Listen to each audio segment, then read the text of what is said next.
We are determined to see jobs increase. After the announcement by the Prime Minister John Key on the extension of the 90-day employment trial period to all employers, the New Zealand Herald reported that the EPMU and the National Distribution Union and others are meeting for a war council tomorrow and Friday.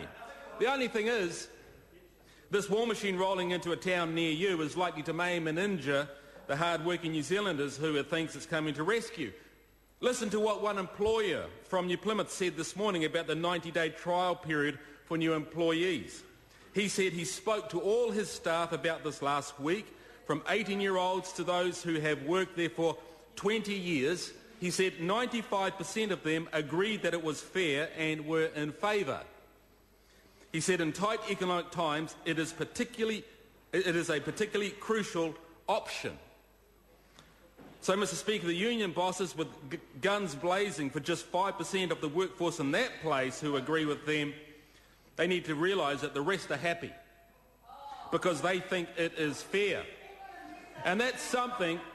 Well, what about the 5% person who didn't? They had courage to speak their convictions, and obviously the employer embraced that, enabled that to happen. I would say that it's a very good work environment that is very, very open.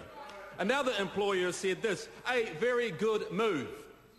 It puts the employer and employee on an equal footing with equal rights. Whether you agree with that or not, the perception out there is that it has been unequal.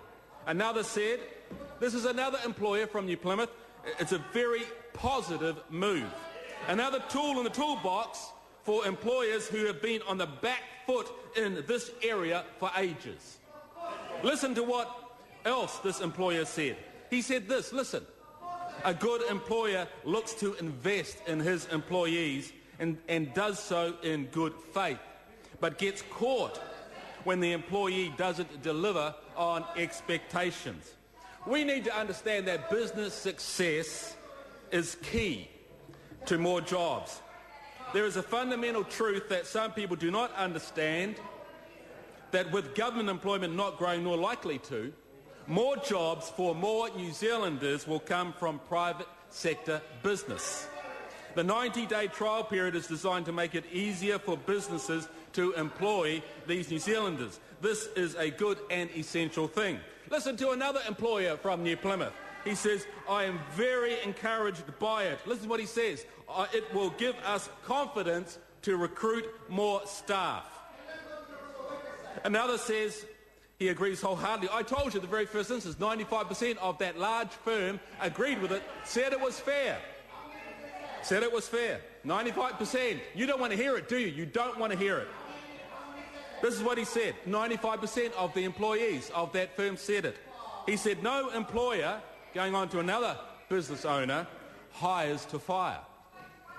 But it gives smaller employers added confidence that if they get it wrong, then they are not penalised, and it gives them equal rights with the employee. Now, nearly every one of these employers said this morning that they felt that this was a fairer deal and what they have had than what they've had to work under the past. They talked about equal rights, no longer on the back foot, equal footing with equal rights. And as I said, the first instance of that employee said 95% of his employees in one firm agreed it was fair. That's what you want to hear. National's employment law package isn't about ideological change. It's about moderate change, aimed at rebalancing the system so that it is fair for both employees and employers. I believe in fairness. I believe in justice. I believe in reasoned dialogue between reasonable people, and that it can build strong common understanding and goals. We don't want to create or support an us versus them environment. I'm not anti-union, but unlike the previous government, we don't want employees to feel pressured to join a union. We are encouraging communication, reasonable people, talking reasoned ideas between employees and employers while ensuring the employees can join or participate in unions if they wish to. Sometimes things don't work out, Mr Speaker. Expectations set and expectations met is what successful work relations is all about. But it does cut both ways. Thank you. Rahui Katane. Thank you, Mr Speaker.